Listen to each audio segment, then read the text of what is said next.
I love Leadbelly, All right. and Leadbelly was one of the first blues men to reach the mainstream. He was the B.B. King of his day. He was interviewed by Life magazine, and his novelty was he'd been in jail about 3 or 4 times because he had a temper. He was on Rikers Island for a little bit. He spent time at Sugarland prison, and he wrote a lot of songs that we all know. We just didn't know it was him who wrote them, like the Rock Island Line, Cotton Fields Back Home. He's credited with a version of Skip to My Lou.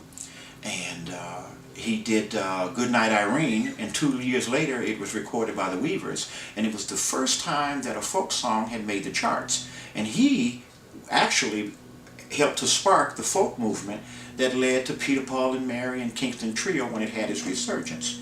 Now, one of my favorite Leadbelly tunes is the Midnight Special.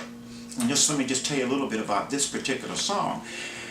He was in Sugarland prison, and there used to be a train called the Midnight Special that came past that prison every night at midnight. There was a superstition among the convicts that if the headlight of that train would shine on you, it was considered good luck and you'd be released and soon set free. So every night at midnight when that train came past, all of those guys would stick their hands and their arms out of the window or press themselves against the window and hope that the headlight would shine on their clothes. So he wrote this song that went, "Let the midnight special shine its ever-loving light on me." And trains were all important because it was how people got along. And if the men had behaved themselves, they had these women that they referred to as jumping little Judies, and they would allow them to come and socialize with them. And sometimes they would tell them whatever the gossip was that was happening in town.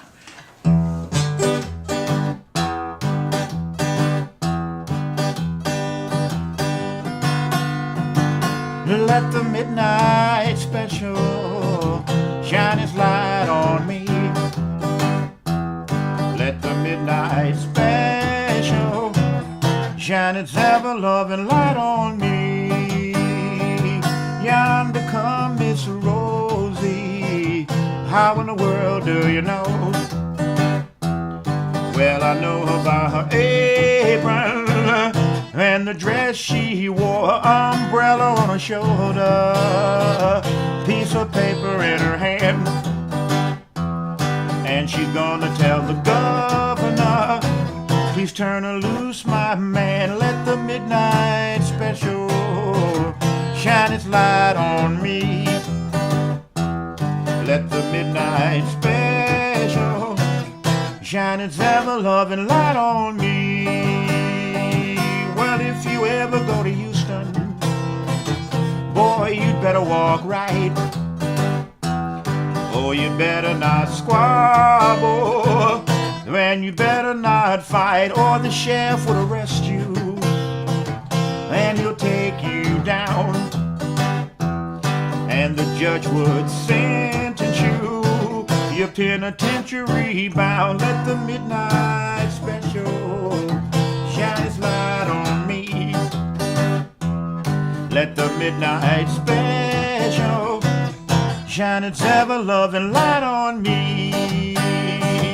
And when you wake up in the morning, hear that ding-dong ring, go marching to the table and meet the same old thing, knife and fork on your table, nothing's in my pan. Ever say anything about it, you'd have trouble with the man. Let the midnight special shine its light on me. Let the midnight special shine its ever-loving light on me. And jumping little Judy was a mighty fine gal, and Judy brought jumping to this whole wide world. Well, she brought it in the morning, just about the break of day,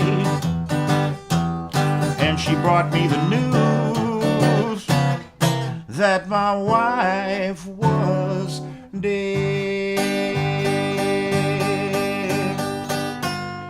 And it started me to grieving, hooping, hollering, and crying. Then I began to think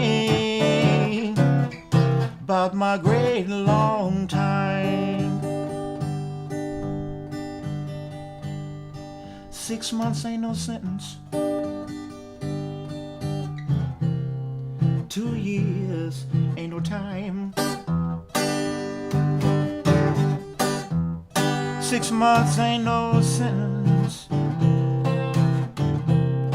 2 years ain't no time. Here I sit in Sugarland prison, and I'm doing 99. So let the midnight special shine its light on me. Let the midnight special shine its ever-loving light on